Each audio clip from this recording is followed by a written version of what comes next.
এইরকম ওয়াজ আমি আমার জীবনেও শুনি নাই। সারা রাত মোবাইল টিপে সকাল 9টা থেকে মোবাইলের মাঝে চার্জ নাই, মোবাইলের মাঝে চার্জ নাই। এবার মাইকিং চলে সকাল 8টা থেকে বিকাল 4টা পর্যন্ত কারেন্ট থাকবে। এবার টেনশন আছে না নাই, সারাদিন কারেন্ট থাকবে না। আর যদি কারেন্ট না থাকে আমার মোবাইলটা বন্ধ হয়ে যাবে, আর ওই পারে কথা বলা যাবে না। এবার ওই পার থেকে রাগ করবে কি করবে না। এবার যখন বিকাল 4টা বেজে গেল, এই মাত্র কারেন্ট আসলো আর মোবাইলটা চার্জে লাগাইয়ে টিপানো আরম্ভ। এবার মেসেজ করে হাই, এবার গিয়ে দেখে ওই পার থেকে ব্লক করে দিছে।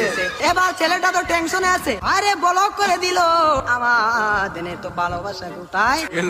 এবার 2 দিন পরে ব্লকটা খুললো, 2 দিন পরে ব্লকটা খুললো। এই 2 দিনের মাঝে ছেলেটার আরেকটা হয়ে গেছে, আরেকটা হয়ে গেছে। এবার মেয়েটা বলে তোমার সাথে আমি পালিয়ে যাবো, আমাদের বাড়িতে মানবে না, চলো আমরা পালিয়ে যাই। আমি রাগ করেছিলাম, আমার রাগ তুমি কেন ভাঙ্গাও না। আর ছেলেটা রাগ কি ভাঙ্গাবে, এই 2 দিনের মাঝে আর একটা কপালের মাঝে জুইটা গেছে।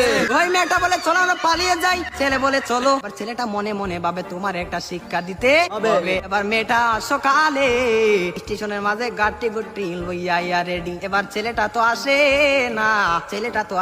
না, আর মেয়েটা বাড়িতে কি যাবে, বাড়ির মাঝে 3 হাত লম্বা একটা চিঠি দিয়া পাইছে। পাশের গ্রামের রফিক মিয়ার সাথে পালিয়ে যাবে, বাড়িতে চিঠি দিয়ে যায়। আর বাড়িতে মাঝে কোনোদিন আসবো না, তার নয় কার না, আমি আর কোনোদিন বাড়ির মাঝে আসবো না। আমি চলে গেলাম পাশের গ্রামের রফিক মিয়ার সাথে। আর রফিক মিয়া তো